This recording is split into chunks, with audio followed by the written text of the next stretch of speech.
ratito para conversar sobre biodecodificación. Así que sobre biodecodificación vamos a hablar un poquito ahora, para así comparto con ustedes un poco de lo que mañana saldrá, porque además Juanjo hacía unas consultas en el medio del texto que obviamente enriquecieron el trabajo, así que les recomiendo mañana miércoles escuchar historias de vida, creo que se llama el programa, creo que si no estoy cometiendo el error de contarlo mal. Vamos a hablar ahora de la biodescodificación. Seguimos escuchando el Amoro, por supuesto, en este caso Florcita Rara. La gente frente a mi jardín me dio a beber en su luz pacientemente. Bio significa vida. Descodificación significa aplicar reglas adecuadas a un mensaje que ha sido emitido en un sistema de signos determinado para entenderlo. Desde su composición etimológica, la biodescodificación plantea que hay un mensaje codificado en nuestro inconsciente. Por eso es necesario descodificarlo para volverlo consciente. La biodescodificación propone que toda enfermedad ofrece el código para descubrir la emoción subyacente a los síntomas.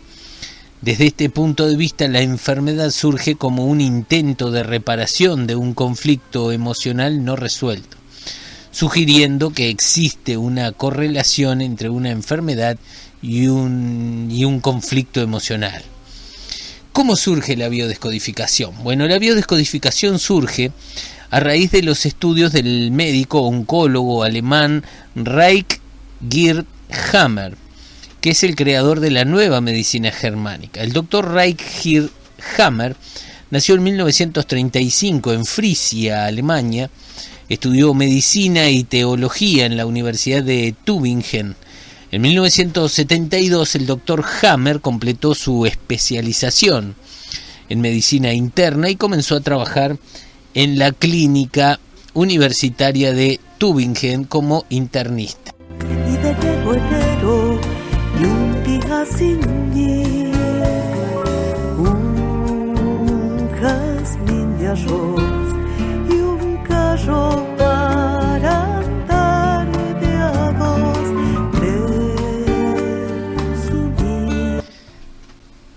Al mismo tiempo que estudió como internista y se estudió a cargo de pacientes con cáncer, ejerció en forma privada con su esposa, el doctor Hammer, la doctora Sigrid Hammer, a quien conoció durante sus estudios, que fue financiado para seguir dichos estudios en Italia, donde se muda con su familia y atiende allí a gente humilde de Roma sin costo alguno. En agosto de 1987, sus vidas cambiarían para siempre. Debido a que su hijo, Dirk Hammer, sufre una herida de bala. Parece que estaban ahí en un yate o al lado de un yate, y de otro yate estaban a los festejos y alguien tira unos tiros al aire y van a caer donde estaba el hijo de Hammer, y fallece 4 meses más tarde en manos de su padre. Poco tiempo después de la muerte de su hijo, el doctor Hammer y su esposa enferman de cáncer, y es aquí donde el médico se cuestiona si su cáncer y el de su esposa podrían estar vinculados a la pérdida de su amado hijo. Allí comienza su viaje de investigación científica en lo que hoy conocemos como la biodescodificación. Al investigar, se da cuenta de que él y todos sus pacientes con cáncer habían pasado por alguna situación traumática, una pérdida, un duelo, alguna vivencia muy dolorosa que produjo en sus vidas un choque emocional. Llevó su hipótesis más lejos y presupuso que todo proceso emocional primero tiene una connotación neuronal, dado que nuestros procesos corporales están gobernados por el cerebro, y analizó con escáner a pacientes cuyos cánceres tenían alguna historia personal traumática de base. Entonces el doctor Hammer propuso un esquema que se organiza de la siguiente manera: psique, cerebro, órgano. El doctor Hammer entonces sigue trabajando en este tema y define las 5 leyes que se basa su teoría, que son las leyes de la nueva medicina germánica. Y estas 5 leyes son: primera, la primera ley permite identificar los desencadenantes de las manifestaciones clínicas sobre las enfermedades, desde un problema menor como un resfriado hasta un tumor.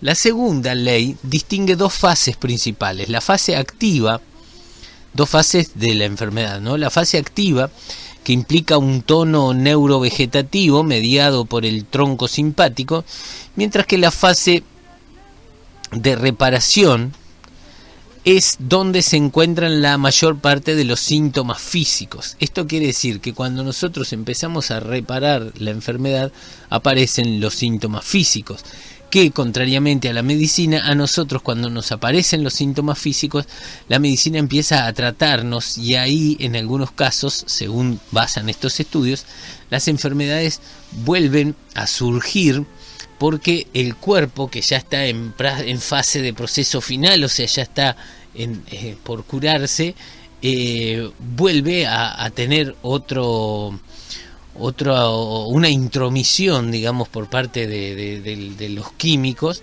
que es lo que cortan el proceso de curación, o esta fase, digamos, de reparación. La tercera ley se centra en los tejidos y sus funciones. Según el área cerebral que se haya activado el shock biológico, observaremos a nivel orgánico 2 reacciones. Si el shock activó un tejido controlado por el paleoencéfalo, que es el tronco cerebral, mesénfalo y cerebelo, observaremos un aumento de la función durante la fase activa. En cambio, si el shock activó un tejido controlado por el neoencéfalo, que es la sustancia blanca y la corteza, observaremos la disminución del tejido por ulceración y necrosis con reducción de la fase activa. La cuarta ley describe las relaciones entre nuestros tejidos y los diferentes grupos de microbios, mostrando que los microbios, actúan de forma coordinada con el cerebro en los diferentes programas de supervivencia, algo que también debemos aprender. Y la quinta ley es que cada cambio presente en una enfermedad es una respuesta de adaptación para sobrevivir. Las 5 leyes indican cómo funciona nuestro cuerpo y sostienen que aquello que se llama comúnmente enfermedad es en realidad un programa biológico cuyo fin es sostener con vida al individuo ante una situación que amenaza su supervivencia o la de alguien vital para él. El cuerpo se adapta al conflicto. Esta etapa se denomina fase activa y suele ser asintomática. Una vez resuelto el conflicto, el cerebro inicia la fase de reparación, restaurando el órgano implicado. En esta fase surgen los síntomas por los cuales consultamos al doctor, por ejemplo, fiebre, inflamación, sudor, arritmia, edemas, dolor, entre otros. Es decir que, cuando nos hablan de enfermedad, en verdad, lo que ocurre es todo lo contrario y nos estamos curando.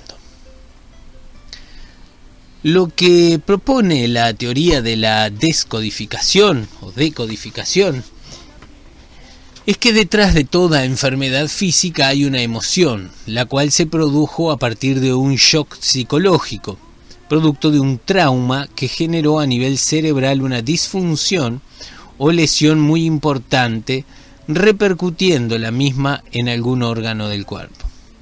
La biodecodificación trata de identificar la causa primera y hacerse consciente de ello para poder trabajarlo con un terapeuta sin descuidar jamás la parte médica. Claro, por ejemplo, si nos quebramos, evidentemente un médico tendrá que hacer un yeso pertinente. Lo que nos sirve la biodecodificación es intentar de justamente biodecodificar por qué nos quebramos, dónde nos quebramos, qué nos quebramos, hacia dónde íbamos cuando nos quebramos, que estábamos pensando. Es un proceso de autoanálisis exhaustivo.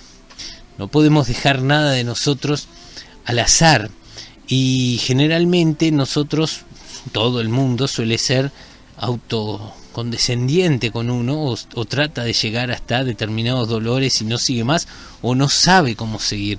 Por eso es importante el trabajo con un biodecodificador, que en realidad cumple la función de guía para mostrarnos realmente qué es lo que estamos haciendo o sintiendo, o por qué nuestro cuerpo se expresa de esta manera.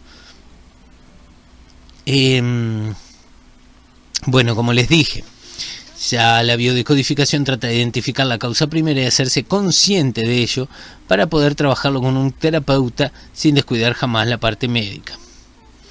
Sin descuidar en algunos casos la parte médica. Hay veces que no es necesario llegar al médico. Dentro de la bioneuroemoción, o hay veces que ya se pasó por el médico y se va a la bioneuroemoción. Dentro de la bioneuroemoción se tiene muy presente el árbol genealógico del paciente. A eso se le llama biodescodificación transgeneracional, ya que muchas veces las enfermedades que tenemos son heredadas de nuestro árbol genético. Entonces tenemos que la biodescodificación propone encontrar el conflicto emocional oculto que está provocando la enfermedad. Toda enfermedad es reversible porque el cuerpo no tiene capacidad física para enfermar. Tente en el aire 24 horas contigo, cuando y donde quieras.